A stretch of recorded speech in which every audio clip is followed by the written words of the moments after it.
पाप करुणी पापी म्हणे सैरा वैरा पळतय र. अरे काय काय केलं स भल्या माणसा देवाला सार कळतय र. काय काय केलं स भल्या माणसा देवाला सार कळतय र.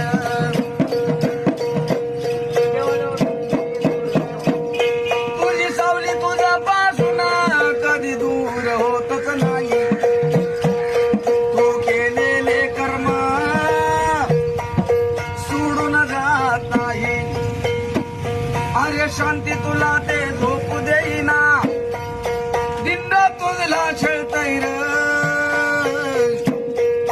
काय काय केलं ज भल्या माणसा देवाला सार